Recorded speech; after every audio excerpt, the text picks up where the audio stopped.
नहीं होता, मूर्ख होता है ग्राहक।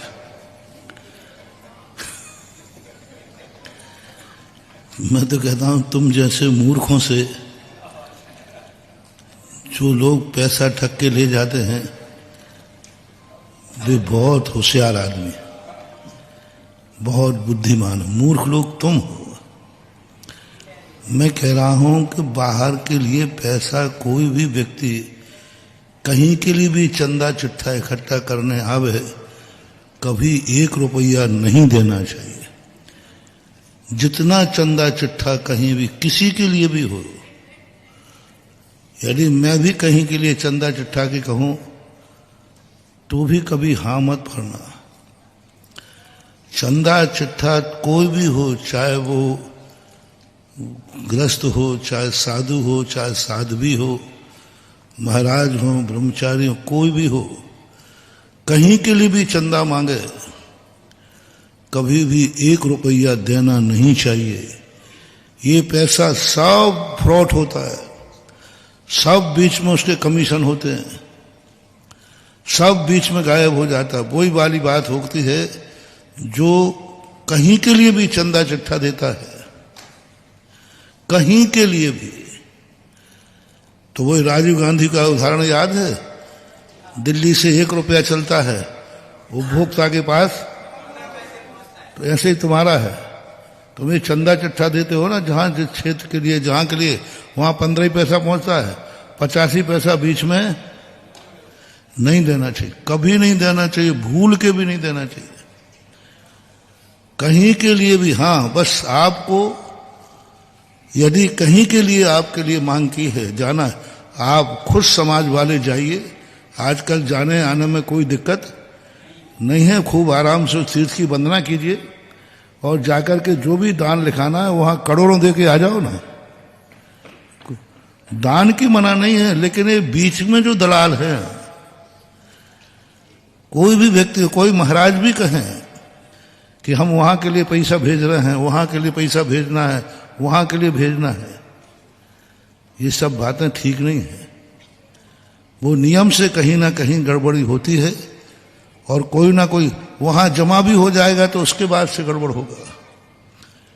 बाकायदा वहां की पंचायत आवे, कमेटी आवे, और जो कमेटी रेपुटेड हो और वो बाकायदा मांगे कमेटी के, तो आप दीजिए, आपको देना ही चाहिए, एक दूसरे का सहयोग।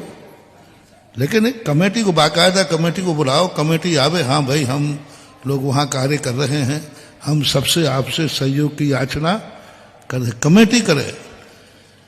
कोई महाराजों के, कोई ब्रह्मचारियों के, कोई ग्रस्तों के ये चंदा चिट्ठा लेके यहां हमें भेजना है, वहां भेजना है, सब गलत है। हमें वहां एक एक चीज को, एक स्थान पर एक एक मूर्ति 10-10 बार लोगों को दे दी। एक महाराज थे, वही मूर्ति बोले ये मूर्ति आपकी तरफ से हो जाए, दूसरा आया तो दूसरी तरफ 5-5 लोगों की वो मूर्ति हो गई। अब कौन वहां पूछ रहा है, कौन क्या जा रहा है? बिल्कुल नहीं करना चाहिए।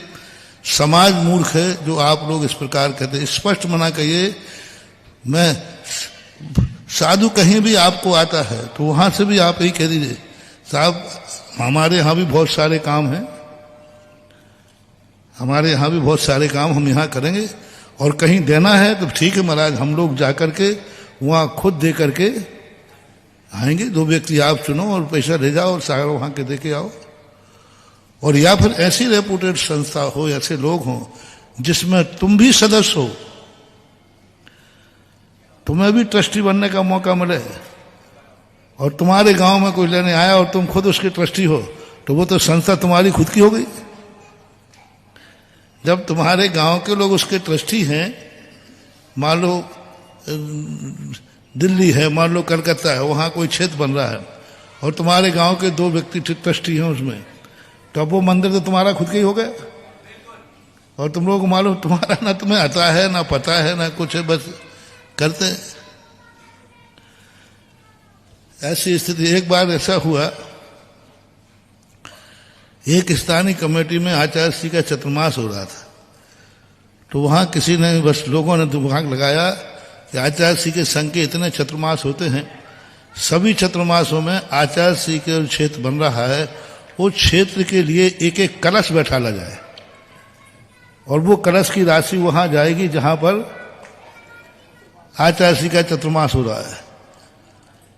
और मेरे पास भी आ गए, और मैंने कहा कि मेरे गुरुजी जहां बैठते हो वहां सब जगह से कलश जाएंगे, हम छोकरों के यहाँ कलश से जाके पैसा वहां जाएगा, हमारे गुरुजी तो ये है जहां बैठ जाए वहां तो सोना बरसता है। और फिर बाद में जाकर के वो कलश, चतुर्मास के कलश के बाद आचार्य श्री उन कलशों को देखेंगे और जिसके यहाँ का ज्यादा कलश का आएगा उस शिष्य को आचार्य श्री का विशेष पुरस्कार मिलेगा। और जब ये बात सामने आई तो मैंने कहा यदि आचार्य श्री पुरस्कार है, उनकी प्रतियोगिता है, तो ये पुरस्कार तो फिर मैं ही जीतूंगा। तो मैंने अशोक पाटनी से कहा, मैंने कहा अशोक जी यदि प्रतियोगिता हो तो कितनी बड़ा कलश हो, कलश तो सोने का बैठेगा, चाहे वो 2 किलो सोने का बने तो बने, और जो सब जगह की बोली आवे उससे अपनी बोली, क्योंकि गुरुजी का पुरस्कार हो, मैं चूक जाऊं, अरे राम राम प्रतियोगिता में। अशोक जी गए वहां, महाराज जी ऐसे बात, आचार्य जी ने कहा ऐसा हो रहा है क्या? फिर कमेटी को बुला करके जो फटकार लगाई, बोले ऐसा हो रहा है कि सब जगह से मेरे यहाँ क्षेत्र के लिए, मेरे क्षेत्र के लिए जहां मैं बैठा हूं वहां के लिए सब जगह से चंदा इकट्ठा किया जा रहा है, मेरे लिए चंदा इकट्ठा किया जा रहा है, मेरे क्षेत्र के जहां मैं बैठा हूं वो क्षेत्र बनाने के लिए पैसा इकट्ठा किया जा रहा बाहर से। आचार्य श्री इतने शक्ति में आ गए, आचार्य श्री ने फिर पीछे कमंड उठाया तो नहीं पाए, पर उनका मन बन गया कि चलो यहां से। फिर कमेटी ने अपने जो भी तो ऐसी गलती कर देते। और फिर बड़े तो बड़े साधुओं के लिए, आचार्य श्री के क्षेत्र के लिए पैसा बताओ भाई। अपन सबको मालूम है, अपने पूज्य गुरुदेव जंगल में बैठ जाए तो वहीं मंगल हो जाता है। उनके पैसों की, अरे वो तो एक तरफ हमारे गुरुजी तो वो थे कि उनको तो बोलने की जरूरत नहीं थी, पर वो बैठ जाए और उन्हीं के सामने कमेटी श्रीफल चढ़ा दे, इतने में से पंडाल में बरस जाते थे। उनको तो बोलने की कभी जरूरत ही नहीं पड़ी। तो लोग आचार्य श्री के नाम से, आचार्य श्री के क्षेत्र के लिए ऐसा कर लेते। जब आचार्य श्री को पता चला तो उनको बड़ा विकल्प आया और उन्होंने कहा कि नहीं, यहाँ कोई कंपटीशन नहीं है, कुछ नहीं है। तो ये स्थिति बनती है। तो मेरा तो कहना एक ही है कि साधु जहाँ के लिए आया है वहीं के पुण्य से बरसाओ, और जिन क्षेत्रों पर आपको देना है वे क्षेत्रों में आप खुद ट्रस्टी बनो। पहले उनसे पूछो क्या उस क्षेत्र का मैं खुद ट्रस्टी बन सकता हूं? बन सकते हो तो फिर वो क्षेत्र तुम्हारा हो गया। इसलिए तो हम ये सारे क्षेत्र भारतवर्ष को खोल रहे हैं कि हर भारत का व्यक्ति ये कहे कि थोबन जी किसका है? अशोकनगर वालों का है। अरे इनके बाप का नहीं है। अशोकनगर के थोबन जी क्षेत्र में, मैं यदि अशोकनगर का होता तो मैं क्षेत्र पर बैठता भी नहीं। मैं भी कोई इनके अशोकनगर के बाप का मुनीम नहीं हूं कि पैसा इकट्ठा कराता बोलूं। आज दर्शनोदय तीर्थ क्षेत्र भारत के किसी भी कोने का कोई भी व्यक्ति ट्रस्टी बन सकता है, अध्यक्ष बन सकता है, मंत्री बन सकता है, सबके लिए खोल दिया गया। अब बने और नहीं बने वो बात अलग, पाबंदी तो नहीं है। इसलिए जैसे सुधा सागर जी महाराज जी ने एक स्टेटमेंट दिया है, सुधा सागर जी महाराज जी ने एक स्टेटमेंट दिया है कि कोई भी मुनि, कोई भी आर्यिका, कोई भी ब्रह्मचारी किसी भी क्षेत्र के लिए पैसा मांगे कभी मत दो। ये स्टेटमेंट आप लोगों के पास घूम रहा होगा। मैं जहां जाता हूं वहीं पर पीछे पीछे ये स्टेटमेंट ऑटोमेटिकली घूमने लगता है, क्योंकि दुनिया जानती है कि मैं आचार्य महाराज के प्रकल्पों के लिए लगातार काम करता हूं। तो जो विरोधी लोग होते हैं वो महाराज जी की इस बात को लेकर के सबसे पहले शॉर्ट वायरल करते हैं। अब वो वायरल शॉर्ट मैंने भी देखा, फिर मैंने जहाजपुर में ब्रह्मचारी प्रदीप भैया जी को फ़ोन लगवाया। ब्रह्मचारी प्रदीप भैया जी को फ़ोन लगवाया, वहीं पर महाराज जी भी विराजमान थे। ब्रह्मचारी प्रदीप भैया जी से हमने कहा, भैया जी सुधा सागर जी महाराज जी का एक वीडियो वायरल हो रहा है जो कि अशोकनगर से ही रिलीज़ हुआ है अभी। उसमें वो कह रहे हैं कोई भी मुनि पैसा मांगे कभी पैसा मत देना, कमेटियों को पैसा मत देना, करप्शन होता है, बीच में पैसा खा लिया जाता है, क्षेत्र पर लगता नहीं है, मैं भी मांगूँ तो पैसा मत देना, एक नगर का पैसा दूसरे नगर में नहीं जाना चाहिए। ऐसी कितनी सारी बातें बड़े महाराज जी ने कही। मैंने ब्रह्मचारी प्रदीप भैया जी से कहा, अगर महाराज जी ने ऐसी बात कही है तो किसके लिए कही? वहाँ से जवाब आया कि दिल्ली तरफ के साधुओं के लिए हमने ये बात कही है। हमने कहा अगर मान लीजिए आपकी इस स्टेटमेंट को मान लिया जाए तो फिर कोई भी साधु कोई भी क्षेत्र का विकास नहीं कर सकता। मैंने उनसे कहा बड़े बड़े महाराज जी हैं, विहार करते हैं तो अपने जो भी उनका प्रोजेक्ट है उसके लिए वो ट्रस्टी बनाते हैं, 11 लाख का बनो, 1 लाख का बनो, 5 लाख का बनो, वो भी गलत हो गए। फिर मैं आचार्य जी के प्रकल्प के लिए काम कर रहा हूँ, मैं भी गलत हो गया। दूसरा कोई साधु काम कर रहा है वो भी गलत हो गया। फिर मैंने बड़े महाराज जी से कहा आप भी गलत हो गए, क्योंकि आपने कहा कि एक गांव का पैसा दूसरे गांव में नहीं जाना चाहिए। तो अभी इंदौर का पैसा लोकोदय तीर्थ आगरा गया, तो आप भी इसमें फंस गए, स्ववचन बाधित हो गए। फिर हमने महाराज जी से ही पूछा, महाराज जी आप मुझे ये बताइए कि काम कैसे किया जाता है, क्या मैं गलत हूँ? महाराज जी ने कहा नहीं, आप गलत नहीं हैं। मैंने महाराज जी से कहा आप एक बार बोल दीजिए कि विनम्र सागर जी आपको आचार्य जी के समाधि केंद्र के लिए नहीं करना चाहिए, ये बात गलत है, मैं आज बंद कर देता हूँ। उधर से आज तक कोई जवाब नहीं आया।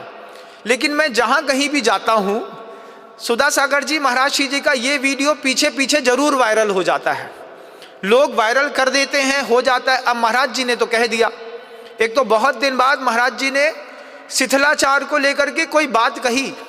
अभी बहुत दिन से महाराज जी शिथिलाचार को लेकर के कोई बात नहीं कह रहे थे, बात कही तो कही पैसे वाली, और पैसे वाली बात करी तो लोग के दिमाग में फिट हो गई। अब दुनिया में कोई भी क्षेत्र है, जैसे कुंडलपुर के बड़े बाबा हैं, कुंडलपुर में समाज ही नहीं है, देश का पैसा लगा तब कुंडलपुर के बड़े बाबा बने, तब जाकर के चंद्रगिरी बना, जब जाकर के सिरपुर बना। तो ये हमारे यहाँ की तो पद्धति रही है कि किसी भी श्रावक को गुरु के प्रकल्प से जोड़ते हैं, जोड़ करके वहाँ तक धन की राशि की व्यवस्था बनाते हैं। फिर हमने महाराज जी से पूछवाया, ब्रह्मचारी प्रदीप भैया को फ़ोन लगाया, और ये फ़ोन अकेले में नहीं लगाया, उस वक्त हमारे पास 6 साधु बैठे थे और कम से कम 40 लोग बैठे थे, मेवाड़ के, बेगू के, चेची के, जातला के, ये भैया भी बैठे थे। हमने कहा सबको एक साथ सुनो कि वहाँ से जवाब क्या आता है। वहाँ से मात्र एक जवाब आया कि दिल्ली तरफ के साधुओं के लिए बात कही विनम्र सागर जी, आपके लिए कोई बात नहीं कही। आज भी मैं सोशल मीडिया के माध्यम से ये बात कहता हूँ, मैं कोई भी काम करता हूँ 100% की ईमानदारी के साथ करता हूँ, 100% की ईमानदारी के साथ। और ध्यान रखिएगा, मैं सिर्फ अपने गुरुदेव आचार्य विद्यासागर जी महाराज जी के प्रकल्पों के लिए काम करता हूं। अगर आपको लगता है, किसी भी बड़े और धुरंधर महाराज जी को लगता है कि मैं गलत करता हूं, वो सोशल मीडिया में एक बार बोल देंगे कि विनम्र सागर गलत तरीके से पैसा मांग रहा है, मैं जीवन भर के लिए पैसे के मांगने का त्याग कर दूंगा, इस बात की मैं गारंटी देता हूं। लेकिन मेरी ईमानदारी है। और एक बात तो मैं और भी कहना चाहूँगा, आचार्य जी के किसी भी प्रकल्प की जवाबदारी हम जैसे छोटे साधु की तो थी ही नहीं, ये जवाबदारी तो थी बड़े बड़े निर्यापक महाराज जी लोगों की। बड़े बड़े साधुओं को गुरुदेव के इस प्रकल्प को संभालना चाहिए था, वो तो पता नहीं कहाँ चले गए। 2 साल में किसी भी बड़े साधु महाराज जी ने गुरुदेव के किसी भी प्रकल्प के लिए कोई काम नहीं किया। जब कोई काम नहीं करेगा तो घर को चलाने के लिए कोई तो हल उठाएगा, तब जाकर के मैंने हल उठाया।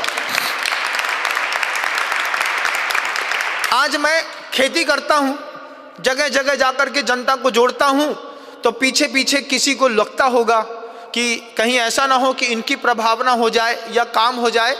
तो मेरी प्रभावना अंगद की प्रभावना के जैसी है। मैं तो अपने राम का अंगद हूं, हनुमान भी नहीं हूं, अंगद हूं। मेरे मन के अंदर गुरुदेव के प्रति अपार भक्ति है। मैं अपार भक्ति के साथ लोगों को जोड़ता हूं, सहजता में जोड़ता हूं, जो जिस तरीके से जुड़ जाए, जिसकी जैसी सामर्थ्य हो। लेकिन ये सुधा सागर जी महाराज जी का जो वीडियो आप लोग सुनते हैं, कोई भी साधु मांगे पैसा नहीं देना, कोई भी आरिका मांगे पैसा नहीं देना। अगर बड़े महाराज जी कह दें कि ये बात मैंने विनम्र सागर जी के लिए, अपने संघ के किसी साधु के लिए कही है, मैं आज के बाद जीवन में किसी से पैसे की बात नहीं करूंगा। मैं जिनवाड़ी में हाथ रख के कसम खाता हूं। इस बात का मुझे हमेशा दुख रहा कि ये काम, जिन शासन को ऊंचा उठाने का काम, क्या हम जैसे छोटे साधु का है? आप मुझे बताओ, हम जैसे छोटे साधु का? उम्मीद किसकी? बाप के मरने के बाद पगड़ी बड़ों बड़ों के सिर में बांधी गई और काम छोटे छोटे बच्चे कर रहे हैं। सोचना चाहिए था। 10 बड़े निर्यापकों का काम था कि ये 10 के 10 बड़े बड़े महाराज जी, जिसमें मैं गर्व के साथ कहूँगा मुनिश्री संभव सागर जी महाराज, मुनिश्री योग सागर जी महाराज प्राणपण से अपनी गुरु जी की भक्ति के लिए परिचय दे रहे हैं। ये जिस तरीके से मेहनत कर रहे हैं वो दुनिया को दिख रही है। लेकिन और भी जो बड़े बड़े महाराज जी हैं, उनकी जवाबदारी थी। उनने जवाबदारी जब नहीं संभाली या नहीं देख रहे हैं, तब छोटे से साधु को देखना पड़ रहा है। हम तो सामान्य मुनि हैं भैया, हमारी तो कोई ज़्यादा हैसियत भी नहीं है, और हम रहें और ना रहें, हम तो बस इतना सोचते हैं कि बड़े बड़े आचार्यों का शासन जीवंत बना रहे, उन्हीं की प्रभावना बनी रहे। इसलिए धरती पर हम मेहनत करते, हमको क्या मिलता सिवाय बदनामी के? लेकिन उसके बाद भी हम काम करते रहते हैं। लेकिन सुधा सागर जी महाराज जी का वीडियो पीछे पीछे वायरल होता रहता है। जब मैंने प्रदीप भैया के माध्यम से महाराज जी से पूछ लिया, जब मैं संतुष्ट हो गया, तब फिर मैंने फिर काम करना शुरू कर दिया। मैंने कहा हो सकता है महाराज जी ने मुझसे कहा हो। तो महाराज जी से मैंने पूछा तो महाराज जी ने कहा आपके लिए कुछ भी नहीं कहा, दिल्ली तरफ के साधुओं के लिए कहा है ये बात। विश्वास ना हो तो 50 लोग खड़े कर सकता हूं मैं। महाव्रती सत्य बोलता है। बेगू के, चेची के, जातला के 40 लड़के बैठे थे उस वक्त कमरे के अंदर जहाजपुर में। जब मैंने पूछा, मुनि सुप्रभ सागर जी महाराज, हमारे निसर्ग सागर जी, निस्वार सागर जी महाराज, हीरक छुल्लक सागर जी महाराज सब बैठे थे। सबकी उपस्थिति में पूछा, क्योंकि हर चीज में आजकल प्रमाण पत्र लगता है। अंधेरे में मोर नाचा किसने देखा? तब हमने सबके बीच में नाच करके पूछा। जब जवाब मिल गया तब मैं अपना काम लगातार कर रहा हूं। और वैसे भी कहूंगा, हम जैसे छोटे साधु की तो कोई हस्ती नहीं भैया। बड़े बड़े निर्यापक महाराज जी लोगों का काम था, उन्हीं महाराज जी का काम था जिनको करना चाहिए था। लेकिन कोई कुछ नहीं कर रहा, तो कोई तो मेहनत करेगा। तब मैंने अपनी मेहनत का बीड़ा उठाया है और मैं कर रहा हूं और मैं करता रहूंगा। क्षेत्र किसी का भी हो, समाज किसी की नहीं, समाज सिर्फ आचार्य विद्यासागर जी महाराज की है।